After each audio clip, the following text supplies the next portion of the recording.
ऐसा क्यों है कि राहुल की नागरिकता का सवाल राष्ट्रीय पहेली बना हुआ है?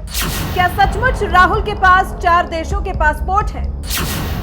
या राहुल विदेश में अपने बिजनेस के लिए इनकम टैक्स अदा करते हैं?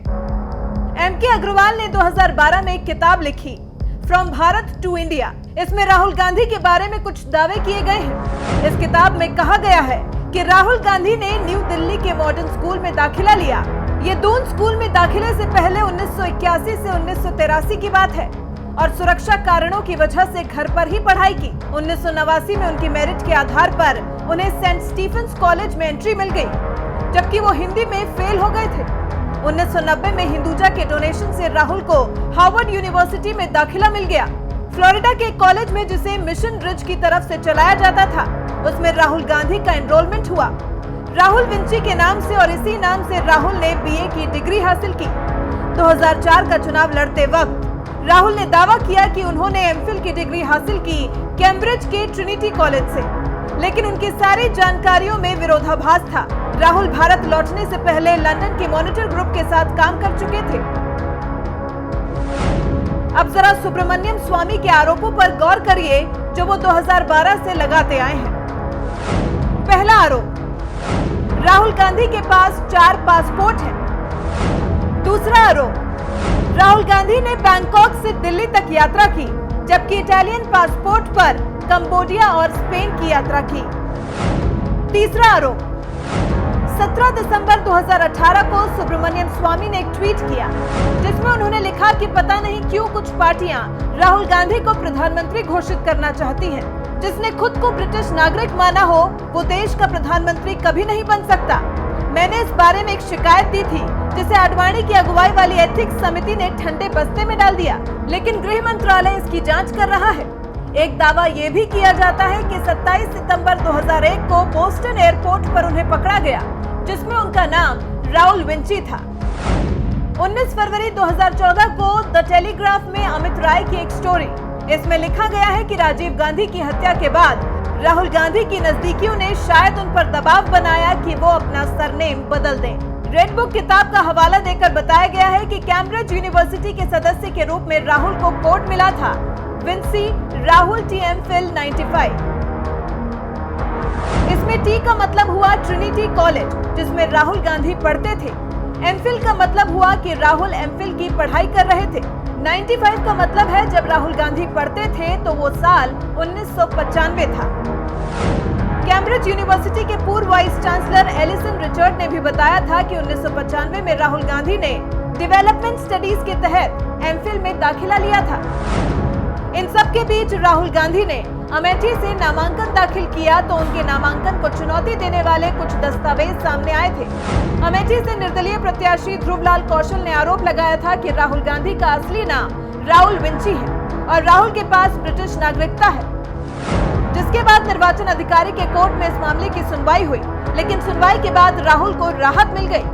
पर सवाल अब भी बना हुआ है, इंदिरा गांधी फार्म हाउस की तरह राहुल अपने ब्रिटिश नागरिकता के बारे में कहीं कुछ छिपा तो नहीं रहे हैं।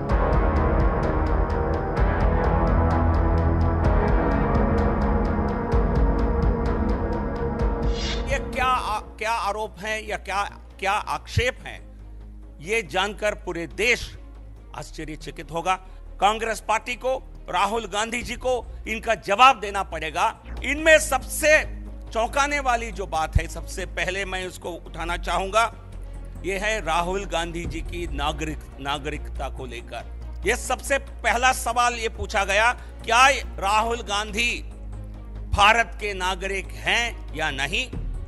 क्योंकि ये declaration, false declaration as to nationality, ये एक ऑब्जेक्शन है।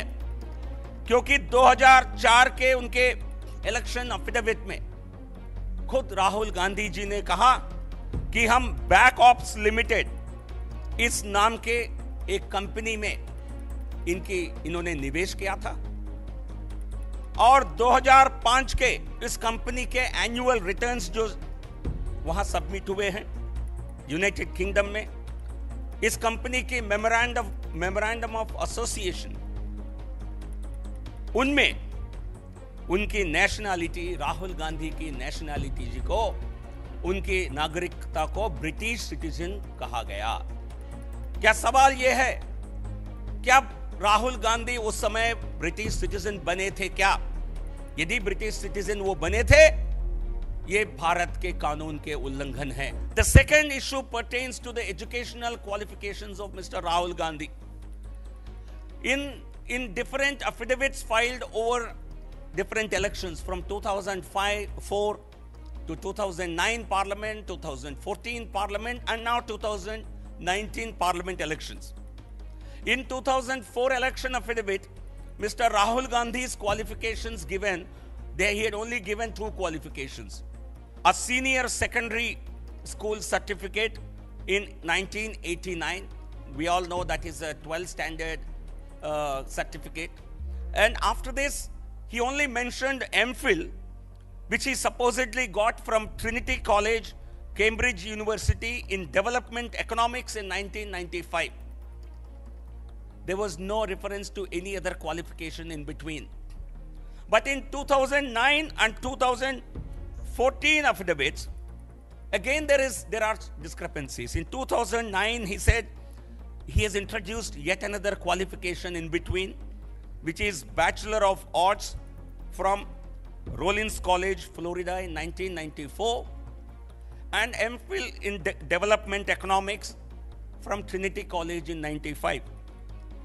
This development economics, in the next election affidavit, 2014, this qualification becomes MPhil in development studies.